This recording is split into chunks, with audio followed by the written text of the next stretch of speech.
Hi guys, me again. Probably saw from the last video that she's running a little bit better. There's some jerking and stop starting. That's because I run on seawater and I had to break the ice. In fact, the ice is actually broken through the bolts here.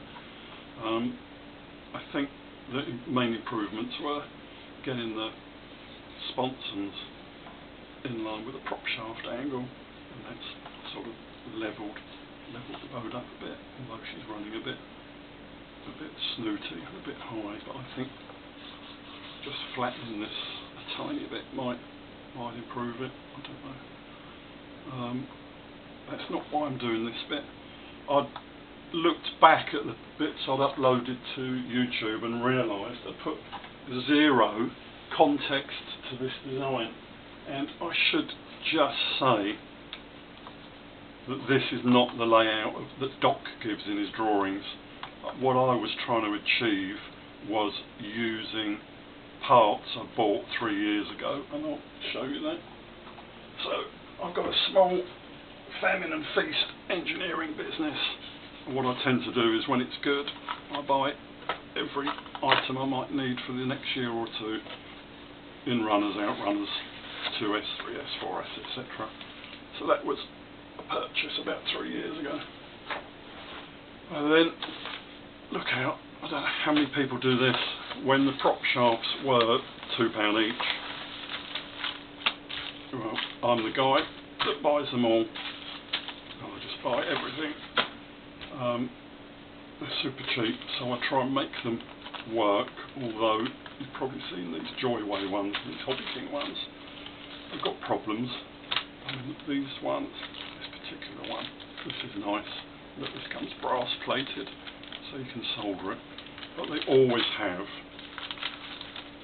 a bit of an error in the couplings, and at the end, they're always going to come undone even if you solder them. So, many years ago, I used to pit for the late great John Stidwell. That was a great engineer, that guy, great racing models, won the world championship many times, and he showed me one basic thing. When you get a cheap prop shaft, just solder yourself a brass ferrule. This is a 3mm brass ferrule that fits reasonably well. You dip it in a pot solder and it stops the whole thing unravelling. Really good for a cheap prop shaft. And this is the 2.2 to 3.1, I think. So the cheap props fit as well. So you can see why I buy so many, and they really get you out of sort of scratch-built boats. They get you out of trouble because you're then able to move this around to get the drive line and get the boat trimmed out a little better.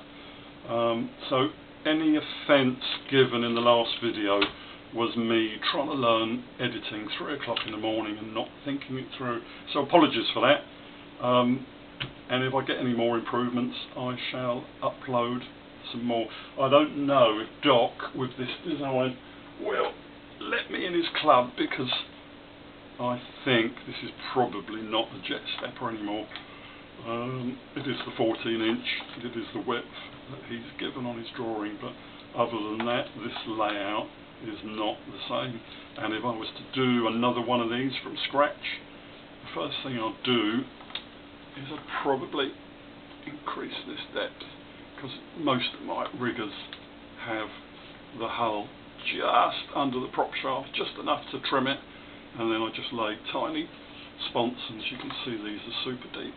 So this is not related in any way to Doc's drawings, so don't give up on that, because I think Doc's probably improving it all the time, and this is just me using parts in the box. So hope that clarifies. See you later. Bye.